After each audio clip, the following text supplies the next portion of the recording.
Three phase लोको के ये question answer हैं। ये हम देखते हैं यहाँ पर किस टाइप के क्वेश्चन है, किस टाइप के आंसर हैं। जैसे थ्री फेज लोको की विशेषताएं क्या हैं, यानी थ्री फेज लोको की जो क्वालिटीज़ हैं, क्या क्या क्वालिटीज़ यहाँ पर थ्री फेज लोको की दी गई हैं, उनके बारे में हम बात करते हैं। तो थ्री फेज लोको में पहली विशेषता है इसकी क्वालिटी में डिजिटल इलेक्ट्रॉनिक्स पर आधारित वास्तविक ट्रैक्शन कंट्रोल, यानी कि हम कह सकते हैं रियल ट्रैक्शन कंट्रोल है। एक तरीके से ये रियल ट्रैक्शन कंट्रोल है और ये किस पर बेस है, डिजिटल इलेक्ट्रॉनिक्स पर बेस है। डिजिटल इलेक्ट्रॉनिक्स जैसे 0 1 0 1 इस तरीके से जो कोड होते हैं उन पर ये बेस है, डिजिटल इलेक्ट्रॉनिक्स पर बेस। दूसरा विद्युतीय भार स्थानांतरण प्रणाली है। विद्युतीय भार स्थानांतरण प्रणाली के बारे में हम बात करते हैं कि यहाँ पर जो इलेक्ट्रिक वेट है वो ट्रांसफ़र किया जा सकता है, यानी विद्युतीय भार स्थानांतरण प्रणाली है। तीसरा हम बात करते हैं फिसलन विरोधी बचाव। फिसलन विरोधी बचाव के बारे में हम बात करें, फिसलन विरोधी बचाव क्या होता है, यानी यहाँ पर जो फ्रिक्शंस होते हैं, फ्रिक्शंस जैसे हम जब आगे चलते हैं किसी भी, जैसे रोड पर हम चलते हैं तो रोड पर फ्रिक्शन की वजह से हम चल पाते हैं, तो ये जो फिसलन वाली जो चीज़ होती है उसका विरोध करता है। तो हम कह सकते हैं यहाँ पर फिसलन विरोधी बचाव यहाँ पर होता है, यानी कि फ्रिक्शंस को बचाने का काम करता है। कोई भी चीज़ है इसके अंदर जो है पार्ट्स जो होते हैं वो ज़्यादा घिसते नहीं हैं, फ्रिक्शन विरोधी हैं, तो वो हम कह सकते हैं कि फिसलन विरोधी बचाव है यहाँ पर। चौथा पॉइंट है ऑन बोर्ड दोष आकलन प्रणाली, यानी जो बोर्ड दिया जाता है हमारे, जैसे लोको में जो बोर्ड दिया गया है उस बोर्ड में ही यहाँ पर दोष आकलन प्रणाली, यानी किस टाइप का प्रॉब्लम आ रही है इंजन के अंदर, वो यहाँ पर ऑन बोर्ड में ही ये बता देता है। तो हम कह सकते हैं ऑन बोर्ड दोष आकलन प्रणाली है, यानी बोर्ड पर ही हमें इसकी में जो प्रॉब्लम आ रही है लोगों के अंदर उसकी चीज़ का हमें पता चल जाता है, तो वो कहलाएगा हमारा ऑन बोर्ड दोष आकलन प्रणाली। नेक्स्ट पांचवा पॉइंट है हमारा सिमुलेटेड परिचालन विधि। सिमुलेटेड परिचालन विधि, सिमुलेटेड परिचालन विधि का मतलब है कि जिस स्पीड से लोको चल रहा है, जो भी लोको के अंदर हो रहा है वो हमें सिमुलेटेड, यानी कि एक तरीके से बोर्ड में एक जो बोर्ड है इसमें कोई बॉक्स होगा जिसमें सिमुलेटेड सारी चीज़ें हमें एक्यूरेट देखेंगे, तो वो कहलाएगा सिमुलेटेड परिचालन विधि यहाँ पर होती है। नेक्स्ट है exclusive harmonic filter. Exclusive harmonic filter, harmonics क्या होते हैं, हार्मोनिक होते हैं जो भी डिस्टोरेशन होते हैं, जो भी वहाँ पर प्रॉब्लम आती है बोर्ड के अंदर उनसे रिलेटेड है हार्मोनिक्स फ़िल्टर, यानी जो भी प्रॉब्लम आती है उनको ऑटोमेटिक ही सेट कर लेता है। तो यानी फ़िल्टर है यहाँ पर, उन जो भी प्रॉब्लम आएगी उनको फ़िल्टर कर लेगा। तो हम कह सकते हैं एक्सक्लूसिव, एक्सक्लूसिव हो गया एक तरीके से स्पेशल, तो एक्सक्लूसिव हार्मोनिक फ़िल्टर यहाँ पर होते हैं। 7 पॉइंट है हमारे पास में static auxiliary converter. Static auxiliary converter हम कह सकते हैं कि एक तरीके से फिक्स जो होता है, जो बदलता नहीं है, स्टैटिक। जैसे हमारे पास में स्टैटिक ट्रांसफार्मर होता है, ट्रांसफार्मर क्या है, किस तरीके से स्टैटिक डिवाइस है, उसी टाइप में ये स्टैटिक ऑक्सिलरी, ऑक्सिलरी होता है। जैसे हम ऑक्सिलरी वाइंडिंग हम यूज़ करते हैं ट्रांसफार्मर में, उसी टाइप से है ये स्टैटिक ऑक्सिलरी कन्वर्टर, यानी कन्वर्टर होता है वो स्टैटिक ऑक्सिलरी होता है, यानी कि उसका जैसे एक हमारे पास कोई चीज़ मेन होती है उसका अल्टरनेटिव हम यूज करते हैं, तो उसको हम सेकंड नंबर की जो अल्टरनेटिव चीज़ यूज करते हैं उसको हम बोल सकते हैं स्टैटिक ऑक्सिलरी कन्वर्टर, इसके अंदर होता है। 8वां नंबर का पॉइंट है इलेक्ट्रॉनिक स्पीडोमीटर। इलेक्ट्रॉनिक स्पीडोमीटर क्या है, एक्यूरेट स्पीड हमें बताता है, जो भी लोगों की स्पीड है वो इलेक्ट्रॉनिक्स स्पीडोमीटर हो जाएगा। फिर इलेक्ट्रॉनिक एनर्जी मीटर हो जाएगा, कितनी एनर्जी यहाँ पर खर्च हो रही है, कितनी एनर्जी की रिक्वायरमेंट है लोगों के लिए, वो यहाँ पर इलेक्ट्रॉनिक्स एनर्जी मीटर में बता देगा। फिर 10वां नंबर का है आग ढूंढना और चेतावनी प्रणाली। आग ढूंढना यानी हम कह सकते हैं कहाँ पर आग लगी है उसको ये ढूंढ लेता है, अगर कोई आग की प्रॉब्लम हुई है लोगों के अंदर। और अगला पॉइंट है यहाँ पर चेतावनी प्रणाली। आग ढूंढना और चेतावनी प्रणाली एक ही पॉइंट में है। चेतावनी प्रणाली यानी कि हमें वार्निंग अलार्म के थ्रू दे देगा या फिर सिग्नल के थ्रू दे देगा। जैसे स्पीडोमीटर है, स्पीडोमीटर में जैसे 130 स्पीड हमारी फिक्स कर रखी है, तो 130 से ऊपर जाएगा तो क्या प्रॉब्लम आ रही है उसको हमें बता देगा। या फिर आग लगी है तो आग का कोई अलार्म होगा, उसमें ये हमें चेतावनी दे देगा, तो चेतावनी प्रणाली भी इसके अंदर है। 11वां पॉइंट है लो ट्रैक्शन वार प्रणाली। ये हमारी लो ट्रैक्शन वार प्रणाली इसके अंदर होती है, यानी ये सिस्टम होता है लो ट्रैक्शन का, लो ट्रैक्शन वार प्रणाली। और 12वां पॉइंट है कर्मीदल हेतु स्वास्थ्य वातावरण एवं व्यापक स्थान युक्त कैब। तो एसी लोकोमोटिव में क्या होता है, जो भी काम करने वाला है लोकोमोटिव के अंदर उसके लिए स्वस्थ वातावरण होता है, यानी ऐसा वातावरण होता है जो हमारे शरीर को स्वास्थ्य को नुकसान ना करे, तो स्वस्थ वातावरण होता है। और व्यापक स्थान युक्त कैब, जिसमें लोको रहता है, यानी कि जो ट्रेन ड्राइवर रहता है वो उस कैब, उसे हम बोलते हैं कैब। तो ये व्यापक स्थान हम यानी ठीक ठाक उसमें चलाने के लिए स्थान होता है, तो हम कह सकते हैं कर्मीदल हेतु स्वास्थ्य वातावरण एवं व्यापक स्थान युक्त कैब होता है। फिर इनर्शियल फिल्टर होता है, इनर्शियल फिल्टर इस लोकोमोटिव के अंदर होता है।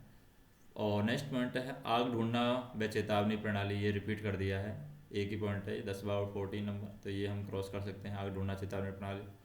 फिर है 15वां पॉइंट है 3 fold pneumatic break panel.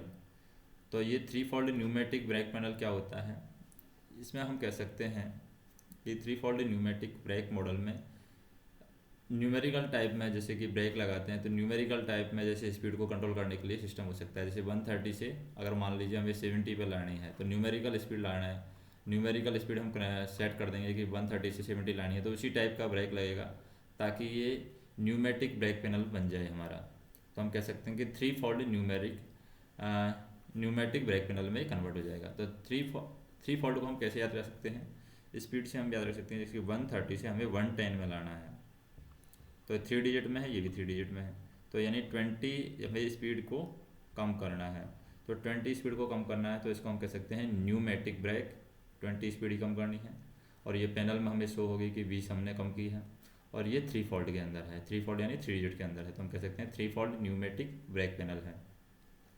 16वां number का पॉइंट है हमारे पास में constant speed controller. Constant speed controller का मतलब हम कह सकते हैं कि जैसे 130 से हमारा 110 पर आया, तो 110 ही हमारी स्पीड रहेगी, इससे नीचे नहीं जाएगी ना ही ऊपर जाएगी, तो ये कहलाएगा हमारा कांस्टेंट स्पीड कंट्रोलर, यानी कि फिक्स रह जाती है स्पीड। फिर है spring loaded parking brake. Spring loaded parking brake में क्या आ सकते हैं कि ब्रेक लगाने के लिए स्प्रिंग्स का यहाँ पर यूज किया जाता है, तो हम कह सकते हैं स्प्रिंग लोड की जाती है ब्रेक करने के लिए। पार्किंग ब्रेक, पार्किंग का मतलब होता है किसी चीज़ को हम कंट्रोल, यानी कि पार्क में हम क्या करते हैं, जा कर के रुकते हैं, तो कंप्लीट रोकने के लिए मान लीजिए हम कह सकते हैं कि पार्किंग ब्रेक लगाने के लिए स्प्रिंग लोड की जाती है, तो हम कह सकते हैं स्प्रिंग लोडेड पार्किंग ब्रेक इसके अंदर होता है। 18वां पॉइंट है इलेक्ट्रॉनिक्स द्वारा नियंत्रित सतर्कता प्रणाली, यानी इलेक्ट्रॉनिक सिस्टम होगा, इलेक्ट्रॉनिक्स जो हम डिवाइसेज यूज करते हैं उनके द्वारा कंट्रोल करते हैं सतर्कता प्रणाली को, यानी सतर्कता हम कह सकते हैं सेफ्टी वाला पॉइंट है, सेफ्टी सुरक्षा वाला हो जाता है। तो यहाँ पर इलेक्ट्रॉनिक्स द्वारा नियंत्रित सतर्कता प्रणाली इसके अंदर होती है। ओवर चार्ज फीचर होता है इसके अंदर, जैसे कि चार्जिंग जो सिस्टम होगा, इलेक्ट्रॉनिक डिवाइसेज हैं चार्ज होती हैं, तो उनमें ओवर चार्ज फीचर होता है, यानी ओवर चार्ज होने पर वो कंप्लीट चार्ज जैसे 100% चार्ज हो गया तो उसके बाद में ये कट ऑफ कर देते हैं अपने सप्लाई को, तो ओवर चार्ज फीचर यहाँ पर होता है। 20वां पॉइंट है अंडर ट्रक में लटके हुए कंप्रेसर। तो अंडर ट्रैक है, तो अंडर ट्रैक में लटके हुए कंप्रेसर इसके अंदर होते हैं। तो ये कंप्रेसर कैसे होते हैं, अंडर ट्रैक में लटके हुए होते हैं। तो इस तरीके से ये इसके 20 यहाँ पर क्वालिटीज़ हैं जो कि 3 फेज लोको की क्वालिटीज या विशेषताएं हम कह सकते हैं, उनमें ये बताई गई है।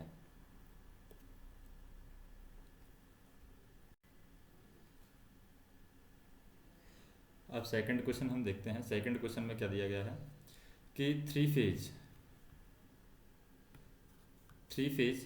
ट्रैक्शन मोटर के डीसी मोटर की तुलना में लाभ बताइए। यानी 3 फेज में जो होती है हमारे पास में ट्रैक्शन मोटर होती है 3 फेज के अंदर, इस ट्रैक्शन मोटर का डीसी मोटर के कंपैरिजन में क्या क्या लाभ है। एक तरफ हम लेते हैं ट्रैक्शन मोटर और एक तरफ हम लेते हैं डीसी मोटर। तो ट्रैक्शन मोटर और डीसी मोटर में कंपैरिजन करके देखते हैं कि ट्रैक्शन मोटर का क्या लाभ है डीसी मोटर के कंपैरिजन में। तो 3 फेज ट्रैक्शन मोटर का डीसी मोटर की तुलना में क्या क्या लाभ है। पहला लाभ है डीसी मोटर की तुलना में जो 3 फेज ट्रैक्शन मोटर है उसका उतने ही पावर के लिए आकार छोटा होता है। यानी कि हम कह सकते हैं कि जो ट्रैक्शन मोटर होती है उसका साइज यहाँ पर क्या होता है, कम होता है। जैसे कि हम कह सकते हैं 5000 वाट की मोटर है, तो 5000 वाट की मोटर है तो सेम पावर के लिए यानी उतने ही पावर के लिए डीसी मोटर की साइज़ ज़्यादा होगी, जबकि ट्रैक्शन मोटर की जो साइज़ होती है वो कम होती है। दूसरा क्या है, कार्बन ब्रश एंड कम्यूटेटर के न होने से इसका रखरखाव का खर्च कम होता है। यानी हम कह सकते हैं ट्रैक्शन मोटर में ना तो हमारे पास में कार्बन ब्रश होते हैं और ना ही ट्रैक्शन मोटर के अंदर हमारे पास में कम्यूटेटर होता है, और इन दोनों के ना होने की वजह से इसका जो मेंटेनेंस खर्च है यानी रखरखाव का जो खर्च है, मेंटेनेंस जो कॉस्ट आती है इसकी वो कम आती है, लो रहती है। थर्ड हम कह सकते हैं, थर्ड जो फीचर है ट्रैक्शन मोटर का डीसी मोटर की तुलना में, फील्ड वीकनिंग सीमा के बाहर डीसी सीरीज मोटर का निर्धारित पावर कम होता है, लेकिन थ्री फेज लोको के मामले में अधिकतम गति तक पूर्ण पावर बना रहता है। तो हम कह सकते हैं कि अगर हम डीसी मोटर यूज करते हैं, जैसे हम कंपैरिजन कर रहे थे, एक कर रहे थे हम ट्रैक्शन मोटर का, ट्रैक्शन मोटर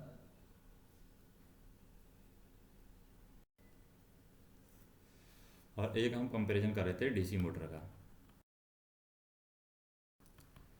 तो यहाँ पर जो फील्ड वीकनिंग होती है, फील्ड वीकनिंग की सीमा के बाहर डीसी सीरीज मोटर होती है। अब डीसी मोटर में हम यूज ले रहे हैं सीरीज मोटर, तो डीसी सीरीज मोटर का जो निर्धारित पावर है वो कम होता है। अगर हमारे पास में एक कंडीशन आ गई है यहाँ पर फील्ड वीकनिंग, फील्ड वीकनिंग, अब इस फील्ड वीकनिंग जब कम होगा या फिर फील्ड वीकनिंग की सीमा से बाहर, सीमा से बाहर यानी कि ये लिमिट से बाहर हो जाता है फील्ड वीकनिंग, फील्ड वीक हो रहा है और वो इतना वीक हो गया है कि वो लिमिट से बाहर हो गया है। तो फील्ड वीकनिंग जब लिमिट से बाहर हो जाता है, सीमा से बाहर हो जाता है, तो डीसी सीरीज मोटर का जो निर्धारित पावर है वो यहाँ पर क्या हो जाता है, कम हो जाता है। जबकि जो ट्रैक्शन मोटर होती है, ट्रैक्शन मोटर में ये पावर कम नहीं होता है, जितनी अधिकतम गति तक भी पूर्ण पावर यहाँ पर बना रहता है। जैसे मैक्सिमम स्पीड मान लीजिए 130 किलोमीटर पर आवर है, तो 130 किलोमीटर पर आवर तक पावर इसमें सेम बना रहेगा ट्रैक्शन मोटर के अंदर। लेकिन यहाँ पर जैसे जैसे स्पीड बढ़ाते जाएंगे वहाँ पर पावर कम होता जाएगा, फील्ड वीकनिंग लिमिट से ऊपर जाते ही यहाँ पर डीसी सीरीज मोटर के अंदर पावर कम होता जाता है। तो हम कह सकते हैं कि फील्ड वीकनिंग सीमा के बाहर डीसी सीरीज मोटर का जो निर्धारित पावर होता है वो कम होता है। लेकिन अगर हम थ्री फेज लोको के मामले में अगर देखते हैं तो अधिकतम गति तक ये पूर्ण पावर हमारा बना रहता है। चौथा पॉइंट है पावर रीजनरेशन यहाँ पर उपलब्ध है। जो ट्रैक्शन मोटर होती है इसमें पावर रीजनरेशन हो सकता है, पावर रीजनरेशन यहाँ पर हो सकता है। और रीजनरेटिव एफर्ट अधिकतम गति से गाड़ी खड़ी होने तक उपलब्ध होता है, जिससे परिचालन योग्यता इसकी बढ़ती है। तो हम कह सकते हैं जो पावर रीजनरेशन की फैसिलिटी होती है इसके अंदर, ट्रैक्शन मोटर के अंदर, ये जो रीजनरेटिव एफर्ट है ये मैक्सिमम स्पीड, जैसे मैक्सिमम स्पीड मान लीजिए 130 किलोमीटर पर आवर है, तो 130 किलोमीटर पर आवर तक अधिकतम गति तक गाड़ी खड़े होने तक ये उपलब्ध रहता है। कौन सा ऑप्शन है ये, पावर रीजनरेटिव का जो ऑप्शन है हमारे पास में, पावर रीजनरेटिव का जो एफर्ट है वो मैक्सिमम स्पीड तक जाते हैं, अधिकतम गति तक जाते हैं, वहाँ तक ये उपलब्ध रहता है। इससे क्या होता है, इसके उपलब्ध होने की वजह से इसकी परिचालन योग्यता इसकी बढ़ती है। यानी हम कह सकते हैं कि इसकी जो कंडक्टिव एबिलिटी है, परिचालन जो योग्यता है वो इसकी इंक्रीज होती है या बढ़ती है। नेक्स्ट हम देखें, पांचवा पॉइंट है अनुमेय एक्सल लोड सीमा में अधिकतम ट्रैक्टिव एफर्ट प्राप्त किया जाता है। तो ये ट्रैक्शन मोटर की फैसिलिटी है डीसी मोटर कंपैरिजन में कि अनुमेय एक्सल लोड सीमा में, अनुमेय एक्सल लोड सीमा में अधिकतम ट्रैक्टिव एफर्ट यहाँ पर प्राप्त किया जा सकता है, मैक्सिमम ट्रैक्टिव एफर्ट यहाँ पर प्राप्त कर सकते हैं। कौन सी कंडीशन में, अनुमेय एक्सल लोड सीमा में ये हम प्राप्त कर सकते हैं। छठवां पॉइंट है अधिकतम कम गति को छोड़ करके पूरी गति सीमा में थ्री फेज मोटर करीब करीब यूनिटी पावर फैक्टर पर काम करती है। तो हम कह सकते हैं कि ये जो मोटर है, थ्री फेज ट्रैक्शन मोटर है हमारे पास में, ये यूनिटी पावर फैक्टर जो 1 होता है, unity power factor cos phi equal to 1, तो ये होता है हमारा यूनिटी पावर फैक्टर। तो ये करीब करीब यूनिटी पावर फैक्टर पर ही काम करती है थ्री फेज जो मोटर होती है, और अधिकतम गति सीमा को छोड़कर, अत्यधिक कम गति किसी को छोड़कर, तो अधिकतम नहीं है ये, अत्यधिक कम गति को छोड़ करके। अत्यधिक कम गति जैसे कि मान लीजिए 130 किलोमीटर जो स्पीड होती है, मैक्सिमम स्पीड है, इसमें हम मान लो 20 किलोमीटर पर आवर की स्पीड से ट्रेन को चला रहे हैं। तो ऐसी स्पीड कंडीशन को छोड़कर जिसमें स्पीड बहुत ज़्यादा कम है, अत्यधिक कम गति को छोड़ करके, अत्यधिक कम गति को छोड़ दें तो पूरी गति सीमा, जैसे कि 20 किलोमीटर तक छोड़ दिया हमने, अत्यधिक कम गति है, बाकी 20 से लेकर के 130 तक पूरी गति सीमा में 3 फेज मोटर है करीब करीब यूनिटी पावर फैक्टर पर काम करेगी। नेक्स्ट पॉइंट है हमारे पास में 3 फेज ट्रैक्शन मोटर की दक्षता डीसी मोटर की तुलना में अधिक होती है, यानी जो इसकी एफिशिएंसी होती है 3 फेज ट्रैक्शन मोटर की एफिशिएंसी, हम कह सकते हैं दक्षता, क्षमता जो होती है वो अच्छी होती है 3 फेज ट्रैक्शन मोटर की। और 3 फेज ट्रैक्शन मोटर का जो भार है वो कम होता है, यानी हम कह सकते हैं वेट यहाँ पर कम होगा, क्योंकि 3 फेज जो हमारी ट्रैक्शन मोटर होती है उसका साइज़ भी कम होता है, साइज़ कम होगा तो यहाँ का वेट भी कम होगा, हम कह सकते हैं। तो ये हम कह सकते हैं कि 3 फेज ट्रैक्शन मोटर का भार भी यहाँ पर कम होता है। अब देखते हैं हम थर्ड क्वेश्चन, 3 फेज लोको के लाभ क्या हैं। तो इसके बेनिफिट हमें देखते हैं कि क्या लाभ हैं इसके 3 फेज लोको को यूज करने के। तो 3 फेज लोको के कुछ लाभ हैं, जैसे कि 3 फेज लोको के ट्रैक्शन मोटर का आकार है छोटा होता है, ये हमने पढ़ा है। 3 फेज ट्रैक्शन मोटर का आकार छोटा होगा और दूसरा इसका वेट कम होता है, यानी 3 फेज मोटर जो ट्रैक्शन मोटर हम यूज करते हैं उसका साइज कम होता है, और साइज कम होगा तो सीधी सी बात है यहाँ पर वेट भी उसका कम होगा, जिससे ये अनस्प्रंग भार है ये कम होता है। अनुस्प्रंग भार जिसमें ट्रैक बल कम हो जाता है, अब ट्रैक में जो फोर्स लगता है वो भी यहाँ पर कम हो जाता है, तो हम कह सकते हैं ट्रैक बल यहाँ पर कम हो जाएगा, ट्रैक फोर्स ये भी कम हो जाएगा। और यहाँ पर अनुस्प्रंग भार है ये कम होगा, क्योंकि साइज कम होगी तो वेट कम होगा, वेट कम होने की वजह से अनुस्प्रंग भार ये भी कम हो जाएगा, अनुस्प्रंग भार भी कम हो जाएगा, जिससे ट्रैक बल है ये भी कम हो जाता है। तो परिणाम तो हम कह सकते हैं परिणाम स्वरूप रेल की घिसाई यहाँ पर कम होती है, वह ट्रैक विन्यास में भी छेड़छाड़ कम होती है, क्योंकि रेल की घिसाई कम होगी इस वजह से, और रेल की घिसाई कम होगी इस वजह से हम कह सकते हैं कि ट्रैक विन्यास में भी छेड़छाड़ हमें कम करनी पड़ेगी। दूसरा लाभ ये है 3 फेज लोको के मामले में अधिकतम गति तक पूर्ण पावर बना रहता है, तो ये सेम टॉप पॉइंट हो गया कि अधिकतम गति तक इसका पूर्ण पावर बना रहेगा। तीसरा पॉइंट देखें, इस लोको में पावर रीजनरेशन उपलब्ध है, तो ये भी हमने पहले पढ़ लिया ये टॉपिक कि पावर रीजनरेशन इस लोको में उपलब्ध रहता है, और रीजनरेटिव एफर्ट है, तो रीजनरेटिव एफर्ट भी यहाँ पर जब हम स्पीड बढ़ाते हैं तब तक ये बना रहता है, तो हम कह सकते हैं रीजनरेटिव एफर्ट है अधिकतम गति से गाड़ी खड़ी होने तक उपलब्ध रहता है, जिससे परिचालन योग्यता इसकी बढ़ जाती है। तीसरा पॉइंट हम देखें, डिजिटल इलेक्ट्रॉनिक्स पर आधारित वास्तविक ट्रैक्शन कंट्रोल है ये, तो ये भी हमने पढ़ लिया है, डिजिटल इलेक्ट्रॉनिक्स पर आधारित है, और क्या है रियल ट्रैक्शन कंट्रोल है। नेक्स्ट हम देखें, विद्युतीय भार स्थानांतरण प्रणाली के कारण सभी एक्सल पर अपने आप भार विभाजन हो जाता है, तो ये जो प्रणाली है इसका ये फ़ायदा है, विद्युतीय भार स्थानांतरण यानी इलेक्ट्रिक वेट जो ट्रांसफ़र फैसिलिटी है, विद्युतीय भार स्थानांतरण को हम कह सकते हैं इलेक्ट्रिक वेट और ट्रांसफ़र। तो इलेक्ट्रिक वेट ट्रांसफ़र यानी विद्युतीय भार स्थानांतरण प्रणाली है, इसके द्वारा एक एक्सल पर अगर वजन ज़्यादा होगा तो वो टूटने की संभावना बढ़ जाती है। इस वजह से जो सभी एक्सल हैं हमारे, उन सभी एक्सल पर अपने आप भार है वो विभाजित हो जाता है, जैसे कि 50 केजी है, 5 एक्सल हैं हमारे पास में, तो 10-10 केजी में ये भार है बढ़ जाएगा। तो इस तरीके से हम कह सकते हैं कि जो सभी एक्सल पर अपने आप है भार यहाँ पर विभाजित हो जाता है। छठवां लाभ इसका ये है कि ऑन बोर्ड दोष प्रणाली, अब ऑन बोर्ड दोष आंकलन प्रणाली से लोको पायलट को दोष निवारण में कम समय लगता है, क्योंकि बोर्ड पर ही बता देता है क्या प्रॉब्लम लोको में हुई है, तो इससे रेलवे जो ड्राइवर होगा, जो लोको पायलट होगा, उसको क्या होगा, उसको कम समय लगेगा कोई भी प्रॉब्लम, जैसे कि मान लीजिए ये आग के लिए एरर बता रहा है इस डिब्बे में, तो आग के लिए एरर बता देगा भाई इस डिब्बे में आग लगी है, और वैसे अगर ढूंढेगा फिजिकली तो उसको बहुत सारा टाइम लगने वाला है। तो ये भी इसका फ़ायदा है कि ऑन बोर्ड दोष आंकलन प्रणाली से लोको पायलट को दोष निवारण में कम समय लगेगा। अगला है आग ढूंढना व चेतावनी प्रणाली से लोको में आग लगने पर तुरंत जानकारी मिल जाती है। तो यही भी पता चल जाता है कौन से लोको में आग लगी है, क्योंकि यहाँ पर एक प्रणाली है आग ढूंढना और चेतावनी प्रणाली, इससे लोको पायलट को तुरंत पता लग जाता है कि आग कहाँ पर लगी है। 8वां पॉइंट है कर्मीदल हेतु स्वास्थ्य वातावरण एवं व्यापक स्थान युक्त कैब का प्रावधान। तो ये भी हमने पढ़ लिया है। स्प्रिंग लोडेड पार्किंग ब्रेक यहाँ पर लगे होते हैं, ये भी हमने पढ़ लिया है। 10वां पॉइंट है कांस्टेंट स्पीड कंट्रोलर के उपयोग से 5 किलोमीटर प्रति घंटा से अधिक स्पीड कंट्रोल इलेक्ट्रॉनिक्स द्वारा कांस्टेंट बनाई रखी जाती है। तो ये भी यहाँ पर स्पीड है कांस्टेंट बनाई जाती है, किसके द्वारा? 5 किलोमीटर प्रति घंटा से अधिक। तो ये स्पीड है 5 किलोमीटर प्रति घंटा से ज़्यादा अगर हम जाते हैं 5 किलोमीटर पर आवर, इससे ज़्यादा कितनी भी स्पीड, जैसे इसकी मैक्सिमम स्पीड है मान लो 140 किलोमीटर पर आवर है, तो 5 किलोमीटर पर आवर से 140 किलोमीटर पर आवर तक इसकी जो स्पीड है वो कांस्टेंट बने रख जाती है, यानी कांस्टेंट स्पीड कंट्रोलर इसके अंदर होता है। नेक्स्ट हम देखेंगे मेंटेनेंस खर्चा कम है। तो हम कह सकते हैं इसमें मेंटेनेंस जो रखरखाव का खर्च है वो 3 फेज लोकोमोटिव में कम आता है। 3 फेज लोको का हॉर्स पावर है वो अधिक होता है, यानी ज़्यादा पावर की होती है, हॉर्स पावर अधिक होगा इसके अंदर।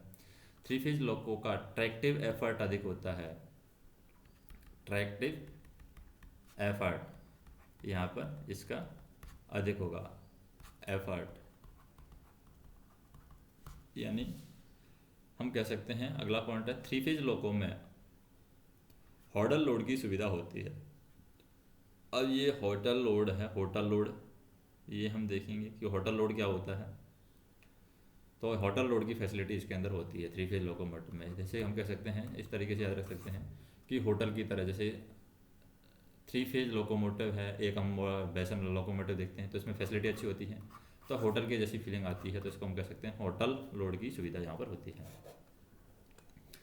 अब हम बात करते हैं, चौथा क्वेश्चन हमारे पास में आता है पेंटोग्राफ न उठने पर दोष निवारण करें। अगर पेंटोग्राफ है, जो ट्रेन के ऊपर जो पेंटोग्राफ होता है, अगर वो उठता नहीं है, जैसे एक तो इंजन के ऊपर होता है आगे की साइड, जैसे ट्रेन ये इंजन का डब्बा है, तो यहाँ पर जो पेंटोग्राफ होता है उस पेंटोग्राफ को ना उठने का क्या कारण हो सकता है। अगर उठ नहीं रहा है, वो ऊपर नहीं हो रहा है, तो उसका दोष का निवारण कैसे करें।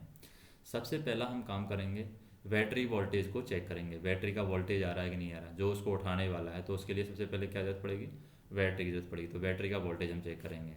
दूसरी कंडीशन क्या है, बैटरी का वोल्टेज अगर हमने देख लिया कि प्रॉपर बैटरी का वोल्टेज है, तो उसके बाद हम क्या करेंगे, पेंटो रिजर्वायर प्रेशर 6 kg/cm² या अधिक होना चाहिए, MCPA चला करके प्रेशर बना लें। तो यहाँ पर जो रिजर्वायर प्रेशर है, पेंटो रिजर्वायर प्रेशर जो उसको उठाने के लिए है, वो प्रेशर होना चाहिए 6 kg/cm²। ये हम चेक करेंगे, इससे ज़्यादा ही होना चाहिए। अगर इससे ज़्यादा नहीं है, 6 kg/cm² से ज़्यादा नहीं है, तो हम क्या करेंगे, इस प्रेशर को बढ़ाने के लिए हम क्या चलाएंगे, MCPA चला करके इस प्रेशर को बनाएंगे, इससे प्रेशर बढ़ जाएगा। फिर हम क्या देखेंगे, न्यूमेटिक पैनल में IG34 हॉरिजेंटल पोजीशन में होना चाहिए। तो ये हम पैनल देखेंगे, जो पैनल हमारे सामने होता है उसमें न्यूमेटिक पैनल में देखेंगे IG34 है, ये हॉरिजेंटल पोजीशन के अंदर होनी चाहिए। हॉरिजेंटल पैनल पोजीशन क्या होती है, इस तरीके से हॉरिजेंटल होती है, वर्टिकल इस तरीके से होती है, तो ये यहाँ पर हॉरिजेंटल होनी चाहिए। चौथा पॉइंट हम देखेंगे, emergency stop push button press है तो रीसेट करेंगे। अगर हमारे पास में इमरजेंसी में जो स्टॉप किया है हमने, जैसे पेंटोग्राफ को इमरजेंसी में स्टॉप किया है, तो उसको हम क्या करेंगे, रीसेट करेंगे। Emergency stop push button press है, उसको रीसेट करेंगे। नेक्स्ट हम देखेंगे पेन 1 और पेन 2 के कॉक खुले होने चाहिए। तो ये हमारी पेन जो कॉक होती हैं दो, पेन नंबर 1 और पेन नंबर 2, तो पेन 1 एंड पेन 2 के कॉक यहाँ पर खुले होने चाहिए।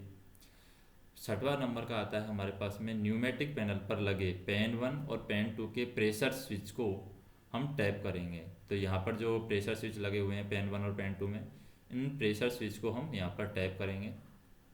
और फिर उसके बाद में क्या करेंगे, SV1 पैनल पर लगा पेंटो और DJ सर्किट ब्रेकर अगर हमारे पास में है, SV1 पैनल पर लगा है, SV1 पैनल हम देखेंगे, इस SV1 पैनल पर लगा पेंटो है, एक तो पेंटो सर्किट ब्रेकर है और एक DJ सर्किट ब्रेकर है। ये 127.12 ट्रिप है तो इसको रीसेट करेंगे। अगर वो सर्किट ट्रिप है हमारा, जैसे डीजे सर्किट मान लो ट्रिप है, या पेंटो ब्रेकर का सर्किट है, डीजे सर्किट ब्रेकर अगर ट्रिप है 127.12 ट्रिप है, तो उसको हम रीसेट करेंगे। और ये कहाँ पर मिलेगा हमें, SV1 पैनल पर मिलेगा।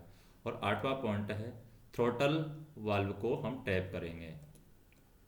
तो थ्रोटल वाल्व है, तो थ्रोटल 8वां पॉइंट हम ऐसे याद रख सकते हैं, 8 से 8 रहता है, तो उसी से याद रख सकते हैं 8 और थ्रोटल। तो ये 8 में T आ रहा है, यहाँ पर थ्रोटल आ रहा है, तो T से याद रख सकते हैं कि ये थ्रोटल वाल्व को हम टैप करेंगे लास्ट में। ये 8वां पॉइंट है। तो ये स्टेप हमें फॉलो करनी होगी। नेक्स्ट हम देखते हैं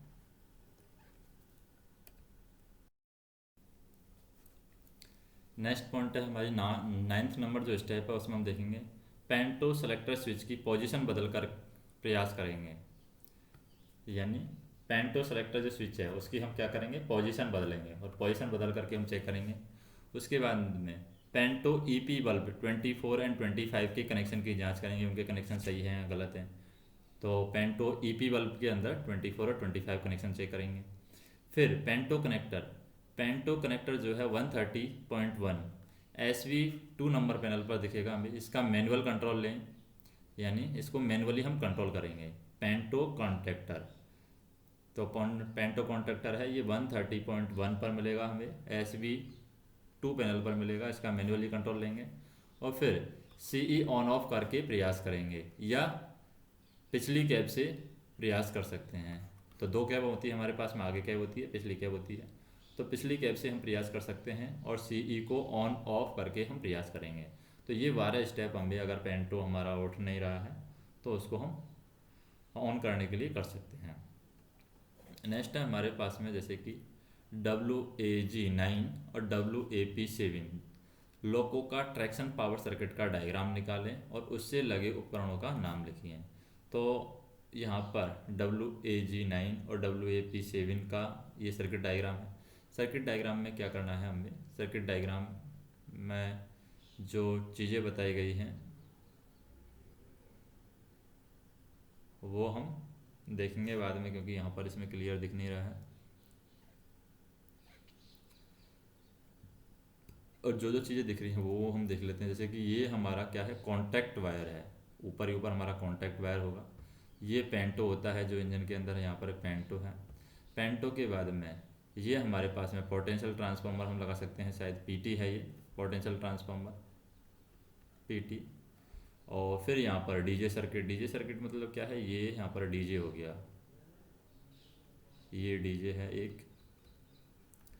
फिर ये यहाँ पर हमारा HCM है। तो ये सर्किट हम बाद में देखेंगे क्योंकि इसमें बहुत सारी चीज़ें दिखने रही हैं। नेक्स्ट हम देखते हैं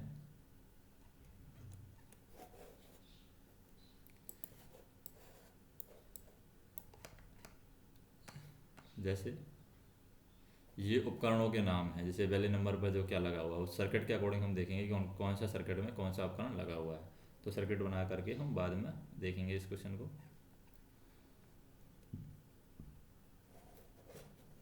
नेक्स्ट देखें हम पोटेंशियल ट्रांसफार्मर पर हमें टिप्पणी लिखनी है। पोटेंशियल ट्रांसफार्मर होता क्या है, क्या क्या चीज़ें इसके अंदर होती हैं जो यहाँ पर लोगों में पोटेंशियल ट्रांसफार्मर यूज किया जाता है। तो पोटेंशियल ट्रांसफार्मर की बात करें, पोटेंशियल ट्रांसफार्मर लोको के छत पर लगा है जो पेंटो एवं रूफ लाइन से जुड़ा होता है। तो यहाँ पर पेंटो होता है और एक रूफ लाइन होती है, दोनों से यहाँ पर ये पोटेंशियल ट्रांसफार्मर है जुड़ा होता है। पोटेंशियल ट्रांसफार्मर कैटेनरी वोल्टेज को कम करता है। तो कैटेनरी जो वोल्टेज होता है उसको कम करने के लिए ये काम आएगा पोटेंशियल ट्रांसफार्मर।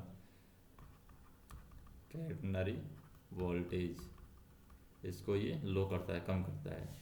और इसमें 3 पार्ट्स को सप्लाई करता है। तो कौन कौन से 3 पार्ट्स हैं जिनको ये सप्लाई करता है पोटेंशियल ट्रांसफार्मर। पहला तो ये दोनों SR के इलेक्ट्रॉनिक्स बोर्ड होते हैं, 4 वोल्ट AC यहाँ पर सप्लाई की जाती है पोटेंशियल ट्रांसफार्मर के द्वारा। पहला पार्ट है ये दोनों SR के इलेक्ट्रॉनिक्स बोर्ड। दूसरा OHE वोल्टमीटर को ये सप्लाई देता है, और OHE वोल्टमीटर को जो सप्लाई देता है वो 10 वोल्ट DC देता है, रेक्टिफायर से परिवर्तित की जाती है। AC होती है, AC को DC में किसके द्वारा बदला जाता है, AC को DC में रेक्टिफायर के द्वारा बदला जाता है। तो ये 10 वोल्ट की DC दी जाती है। और एक यहाँ पर वोल्टेज दिया जाता है मिनिमम वोल्टेज रिले। एक वोल्टेज रिले होती है मिनिमम वोल्टेज रिले। इस वोल्टेज रिले को, मिनिमम वोल्टेज रिले का नाम है 86 मिनिमम वोल्टेज रिले होती है। इस वोल्टेज रिले को 200 वोल्ट एसी दी जाती है और यह कैटेनरी वोल्टेज 17.5 केवी के नीचे तथा 30 केवी के ऊपर डी एनर्जाइज्ड होती है। यानी हम कह सकते हैं कि पोटेंशियल ट्रांसफार्मर जो होता है कैटेनरी वोल्टेज को कम करता है। अब ये कैटेनरी जो वोल्टेज है, इस वोल्टेज की लिमिट होती है 17.5 और एक लिमिट है हमारी 30 किलोवाट। तो 17.5 पर 30 किलोवाट है। तो जो मिनिमम वोल्टेज रिले है, मिनिमम वोल्टेज रिले को रिक्वायरमेंट जो होती है वो होती है 200 वोल्ट एसी वोल्टेज की जरूरत होती है। 200 वोल्ट एसी वोल्टेज की ज़रूरत होती है। तो 200 वोल्ट एसी वोल्टेज है मिनिमम वोल्टेज रिले को, ये पोटेंशियल ट्रांसफार्मर से मिलता है। दूसरी सप्लाई पोटेंशियल ट्रांसफार्मर को 2 SR के इलेक्ट्रॉनिक्स बोर्ड को मिलती है, 4 वोल्ट एसी मिलती है और डीसी यहाँ पर सिर्फ मिलती है OHE वोल्टमीटर को डीसी दी जाती है। अब ये जो 17.5 kV है और 30 kV है, इन दोनों को कैटेनरी वोल्टेज हैं दोनों। इन कैटेनरी वोल्टेज अगर 17.5 से नीचे जाता है तो ये जो मिनिमम वोल्टेज रिले है ये डी एनर्जाइज हो जाएगी। अगर ये 30 किलोवाट से ऊपर जाता है तब भी ये डी एनर्जाइज हो जाती है। चौथा पॉइंट हम देखें, पोटेंशियल ट्रांसफार्मर के आउटपुट में 2 एम्पियर का PT फ्यूज SV1 पैनल में लगा होता है। तो जिस पैनल में हम वो चेक करते हैं, जैसे कि पेंटोग्राफ के लिए जो सर्किट होता है बना होता है, उसको उठाने के लिए हम SV1 पैनल चेक करते हैं। उस पैनल के अंदर एक PT फ्यूज दिया जाता है और PT फ्यूज जो होता है पोटेंशियल ट्रांसफार्मर फ्यूज, वो 2 एम्पियर का होता है। तो हम कह सकते हैं पोटेंशियल ट्रांसफार्मर के आउटपुट में 2 एम्पियर का PT फ्यूज SV पैनल में लगा होता है और इस फ्यूज के मेल्ट होने पर क्या हो जाता है, VCB हमारा है वो ओपन हो जाता है, यानी वोल्टेज सर्किट ब्रेकर ओपन हो जाता है तथा F0104 यानी F0104 P1 का फॉल्ट मैसेज आएगा। हम कह सकते हैं catenary voltage out of limit हमें शो करेगा। अगर वो 2 एम्पियर का PT फ्यूज क्या हो जाएगा, जल जाएगा या फिर वो बर्न हो जाएगा, हम कह सकते हैं कि उसके मेल्ट होने के बाद में voltage circuit breaker VCB open हो जाएगा और VCB ओपन होने के बाद में ये फॉल्ट मैसेज आएगा जिसे हम बोलेंगे catenary voltage out of limit F0104 P1।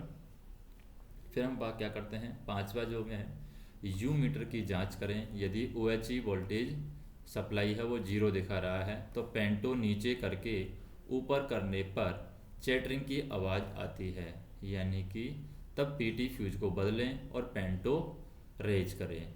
तो हम कह सकते हैं यहाँ पर कि जैसे ही ये catenary voltage out of limit बताता है तो हम क्या चेक करेंगे, OHE सप्लाई को चेक करेंगे, क्योंकि पोटेंशियल ट्रांसफार्मर से OHE को सप्लाई जाती है वो होती है 10 वोल्ट DC की। अब जैसे ही यहाँ पर ये 2 एम्पियर का PT फ्यूज क्या हो जाएगा, मेल्ट हो जाएगा, तो यहाँ पर सप्लाई नहीं जाएगी, OHE में सप्लाई नहीं जाएगी। अब OHE में सप्लाई नहीं जाएगी तो यहाँ पर 0 वोल्ट दिखाएगा और 0 वोल्ट दिखाने पर, और 0 वोल्ट कहाँ पर दिखाएगा, ये यू मीटर में दिखाएगा। तो इस 0 वोल्ट दिखाने पर हम कहेंगे क्या करेंगे, पेंटो को नीचे करेंगे। पेंटो को नीचे करके ऊपर करने पर हमें चैटरिंग की आवाज़ आती है। तो इसका मतलब क्या करेंगे, PT फ्यूज है उसको बदल देंगे। अब PT फ्यूज को बदलने के बाद में दोबारा से पेंटो को ऊपर उठाएंगे। यदि OHE न हो तो OHE आने का इंतज़ार करें, यानी कि OHE में कुछ भी सप्लाई नहीं दिखा रहा है तो OHE को आने की कोशिश करते हैं कि OHE हमें 10 वोल्ट यहाँ पर दिखाई दे। जैसे ही हम फ्यूज बदलते हैं तो 10 वोल्ट हम चेक करेंगे कि OHE में 10 वोल्ट आ गया है। यातायात के नियमों का हम पालन करेंगे यहाँ पर। यदि यू मीटर में OHE सप्लाई नॉर्मल है तो फॉल्ट एक्नॉलेज करके DJ क्लोज करें। तो DJ क्या होता है, एक तरीके से 2 पॉइंट होते हैं, उनको क्लोज करने के लिए काम आता है। तो हम कह सकते हैं कि अगर यू मीटर में OHE सप्लाई हमारी नॉर्मल है, नॉर्मल मतलब 10 वोल्ट DC आ रही है, तो अगर यू मीटर में OHE सप्लाई नॉर्मल है तो फॉल्ट को एक्नॉलेज करके, क्योंकि फॉल्ट को हमने क्या कर दिया, सही कर दिया, फॉल्ट को एक्नॉलेज करके हम DJ को क्लोज कर देंगे। तो ये हमारी चीज़ें होती हैं पोटेंशियल ट्रांसफार्मर के अंदर, यानी पोटेंशियल ट्रांसफार्मर से कनेक्टेड ये चीज़ें होती हैं। अब बात करते हैं हम हार्मोनिक फ़िल्टर पर टिप्पणी देखते हैं। हार्मोनिक फ़िल्टर क्या काम करता है, हार्मोनिक फ़िल्टरिंग में क्या क्या चीज़ें होती हैं। तो हार्मोनिक फ़िल्टर की बात करें, मेन ट्रांसफार्मर के हार्मोनिक वाइंडिंग के साथ हार्मोनिक फ़िल्टर का सर्किट होता है। तो हम कह सकते हैं जो मेन ट्रांसफार्मर होता है, मेन ट्रांसफार्मर में दो चीज़ें होती हैं, हार्मोनिक वाइंडिंग।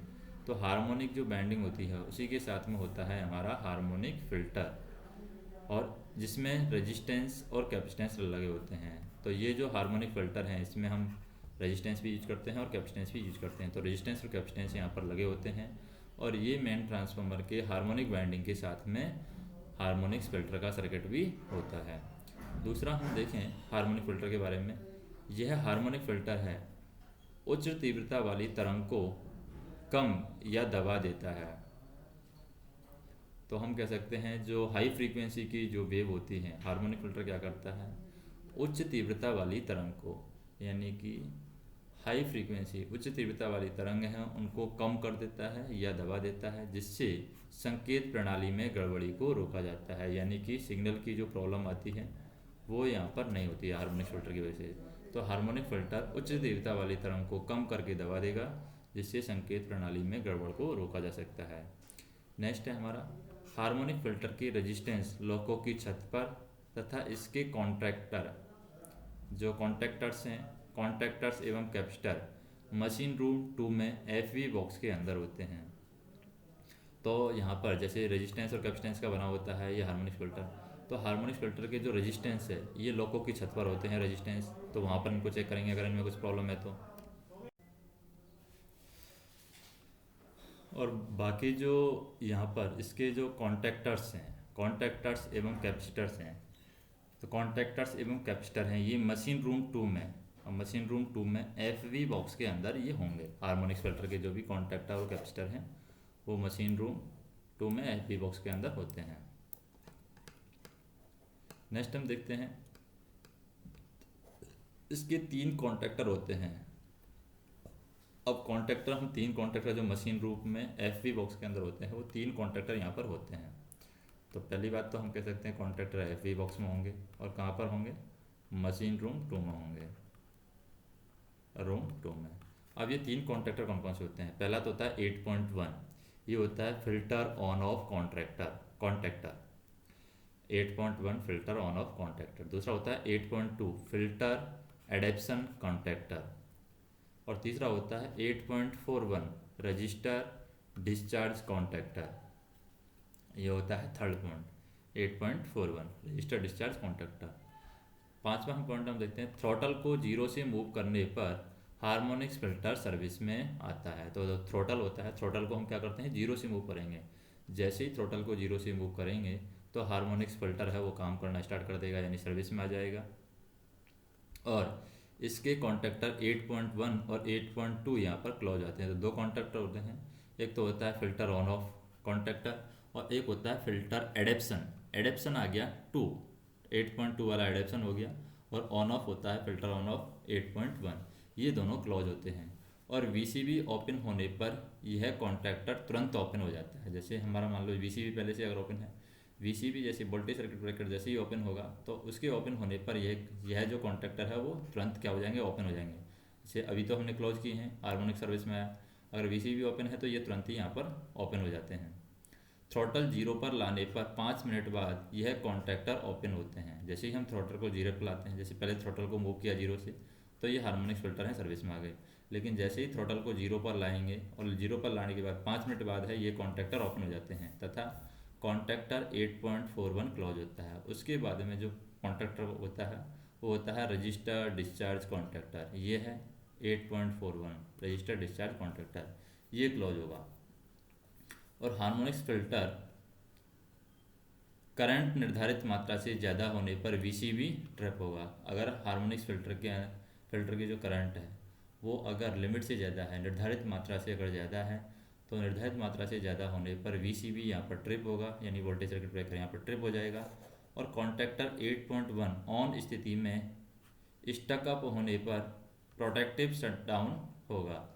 तो ये जो कॉन्ट्रैक्टर है हमारा 8.1 ये ऑन स्थिति में है। ऑन स्थिति दो स्थिति यहाँ पर 8.1 ऑन और ऑफ। तो जब ये ऑन स्थिति में है तो ऑन स्थिति में क्या होगा, स्टेप अप, यानी स्टैक अप दे रखा है, स्टैक अप होने पर प्रोटेक्टिव शटडाउन होगा, प्रोटेक्टिव शटडाउन हो जाएगा अगर ये ऑन स्थिति में है 8.1। और कॉन्ट्रैक्टर 8.1 ऑफ स्थिति में होगा तो स्टैकअप होने पर, या फिर 8.1 ऑन स्थिति में स्टैकअप होने पर हार्मोनिक्स फिल्टर आइसोलेट हो जाएगा। पहले तो 8.1 ऑन स्थिति के होने पर तो क्या हो रहा था, प्रोटेक्टिव शटडाउन हो रहा था।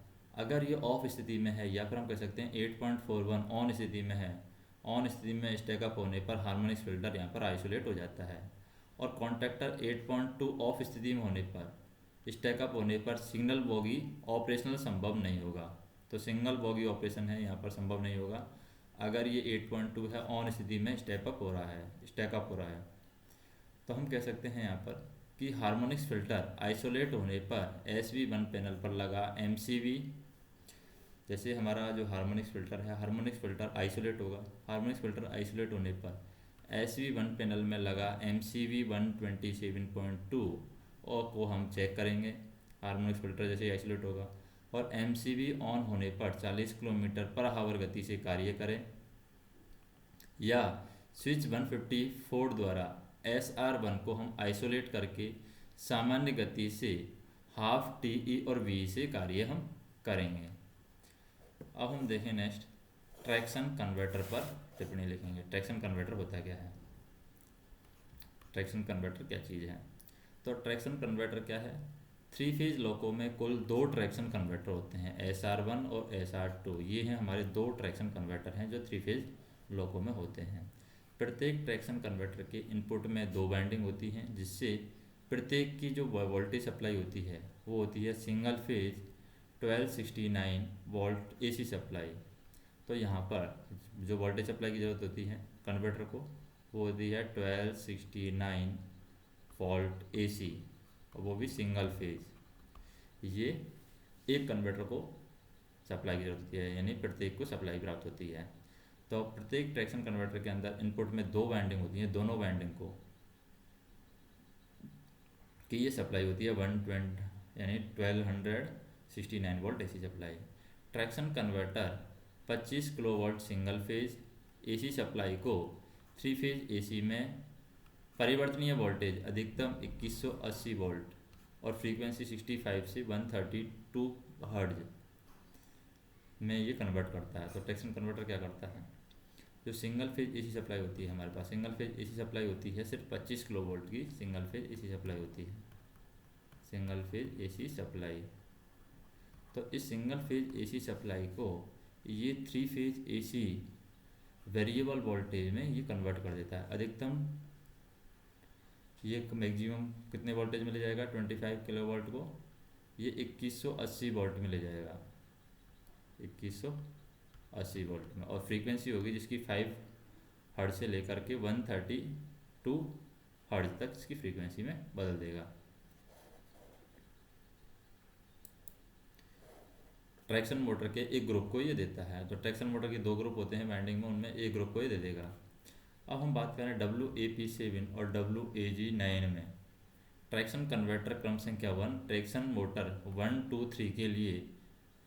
तो जो ट्रैक्शन कन्वर्टर होता है, ट्रैक्शन कन्वर्टर किसके लिए होता है, ट्रैक्शन कन्वर्टर 1 नंबर का है वो ट्रैक्शन मोटर 1, 2, 3 के लिए, एवं ट्रैक्शन कन्वर्टर जो 2 होता है वो ट्रैक्शन मोटर 4, 5, 6 के लिए लगाए जाते हैं।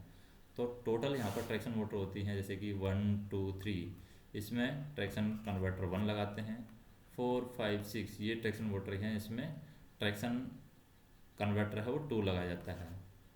और प्रत्येक ट्रैक्शन जो कन्वर्टर होता है उसके अंदर 2 वाइंडिंग होती हैं, प्राइमरी और सेकेंडरी, और उनके लिए वाइंडिंग के लिए जो वोल्टेज होता है मैक्सिमम वोल्टेज होता है 2100, हमने यहाँ पर देखा था 2180 यहाँ पर वोल्टेज होता है,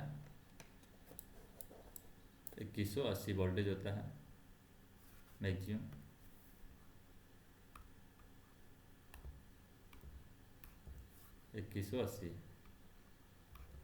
नेक्स्ट हम बात करें WAP5 में ट्रैक्शन कन्वर्टर क्रम संख्या 1 ट्रैक्शन मोटर 1, 2 के लिए, एवं ट्रैक्शन कन्वर्टर 2 है ट्रैक्शन मोटर 4, 5 के लिए होता है। तो WAP5 में जो ट्रैक्शन मोटर होती हैं वो 4 ही होते हैं। 1, 2 के लिए ट्रैक्शन कन्वर्टर 1 काम लेते हैं, 3-4 के लिए ट्रैक्शन कन्वर्टर हम 2 काम में लेते हैं। तो ये WAP5 में 4 ही ट्रैक्शन मोटर पाई जाती हैं।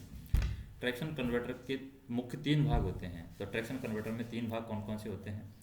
तो ट्रैक्शन कन्वर्टर की बात करें 3 भाग में, पहला आता है लाइन कन्वर्टर, ये होता है NSR लाइन कन्वर्टर।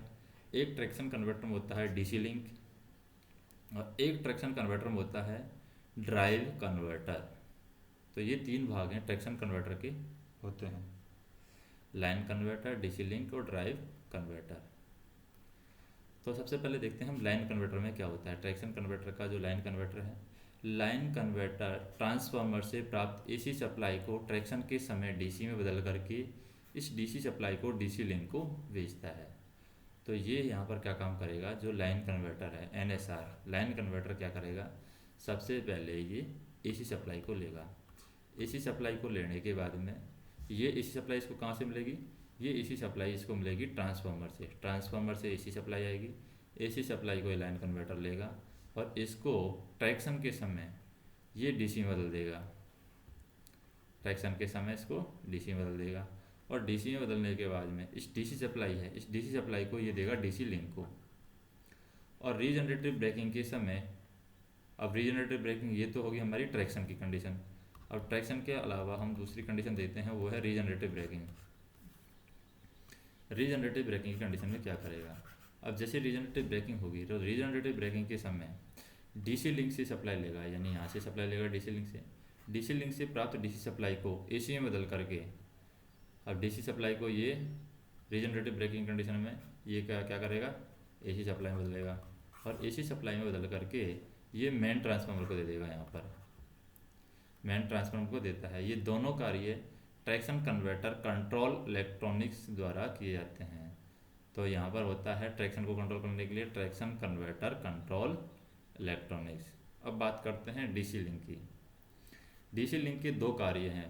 प्रथम कार्य क्या है, यह अपने अंदर बहने वाले DC करंट को स्मूथ करता है। जैसे कि मान लो 5 एम्पियर का करंट फ्लो हो रहा है, तो 5 एम्पियर का करंट ये बनाए रखता है। तो ये DC लिंक का पहला कार्य होगा कि अपने अंदर जो DC करंट फ्लो हो रही है, जो अपने अंदर करंट बह रही है, उसको ये स्मूथ करता है। और दूसरा कार्य ये है कि यह लाइन कन्वर्टर या मोटर की अधिकतम करंट की मांग को भी पूर्ण करने की क्षमता रखता है। जैसे कि एक तरफ हमारे पास में होता है लाइन कन्वर्टर और एक तरफ होता है हमारे पास में मोटर। तो दोनों की जो मैक्सिमम क्षमता है, दोनों की जो अधिकतम करंट की जो मांग है, उसको पूर्ण करने की भी क्षमता इसके अंदर DC लिंक के अंदर होती है।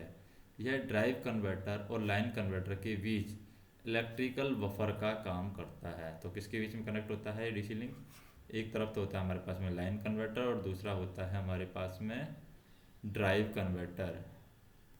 तो ये लाइन कन्वर्टर और ड्राइव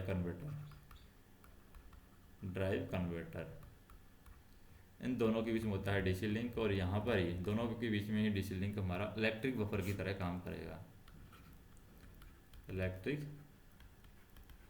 बफर की तरह यहाँ पर काम करता है। अब ड्राइव कन्वर्टर की बात करते हैं। ड्राइव कन्वर्टर क्या है, ड्राइव कन्वर्टर तीसरा पार्ट है हमारा किसका, जो ट्रैक्शन कंट्रोल होता है उसी का पार्ट है, ट्रैक्शन कन्वर्टर होता है उसी का पार्ट है ड्राइव कन्वर्टर। तो ड्राइव कन्वर्टर है DC लिंक से प्राप्त DC करंट को, DC लिंक से करंट मिलेगी ड्राइव कन्वर्टर को, वो मिलेगी DC करंट। DC करंट को ट्रैक्शन के समय 3 फेज में बदल करके ट्रैक्शन मोटरों को ये देता है। तो ये सिंगल फेज जो सप्लाई होती है DC करंट को ये 3 फेज में बदल देता है हमारा ड्राइव कन्वर्टर, और 3 फेज में बदलने के बाद में ये ट्रैक्शन मोटर को उनको दे देता है। रीजनरेटिव ब्रेकिंग के समय क्या करेगा, ट्रैक्शन मोटरों के द्वारा उत्पन्न 3 फेज सप्लाई को DC में बदलेगा। तो दूसरी कंडीशन होती है हमारी रीजनरेटिव ब्रेकिंग। रीजनरेटिव ब्रेकिंग में ये ट्रैक्शन मोटर है हमारे, ये 3 फेज सप्लाई उत्पन्न करती हैं, इनको ये DC में बदल देगा, और DC में बदल करने के बाद में इनको DC लिंक को दे देता है। अब हम बात करें नेक्स्ट पॉइंट क्या है हमारा, कि ट्रैक्शन कन्वर्टर में कूलेंट के तौर पर ऑयल या पानी भरा होता है। तो ये क्या है, ट्रैक्शन कन्वर्टर है उसमें कूलेंट के तौर पर या तो भरा जाता है, हम ऑयल भरते हैं या फिर पानी भराते हैं, जिससे सर्कुलेट करने के लिए 2 पंप यहाँ पर लगे होते हैं। तो जो यहाँ पर ऑयल भरा जाता है, पानी भरा जाता है ट्रैक्शन कन्वर्टर में कूलेंट के तौर पर, उनको सर्कुलेट करने के लिए यहाँ पर 2 पंपों की रिक्वायरमेंट होती है, 2 पंप लगाए जाते हैं तथा इसे ठंडे करने के लिए ऑयल कूलिंग ब्लोअर्स लगाए जाते हैं। तो जो भी यहाँ पर ऑयल या पानी भरा जाता है ट्रैक्शन कन्वर्टर में कूलेंट के तौर पर, उसको ठंडा करने के लिए यहाँ पर या तो हमें लगाना पड़ेंगे ऑयल कूलिंग ब्लोअर्स यहाँ पर लगाने होंगे।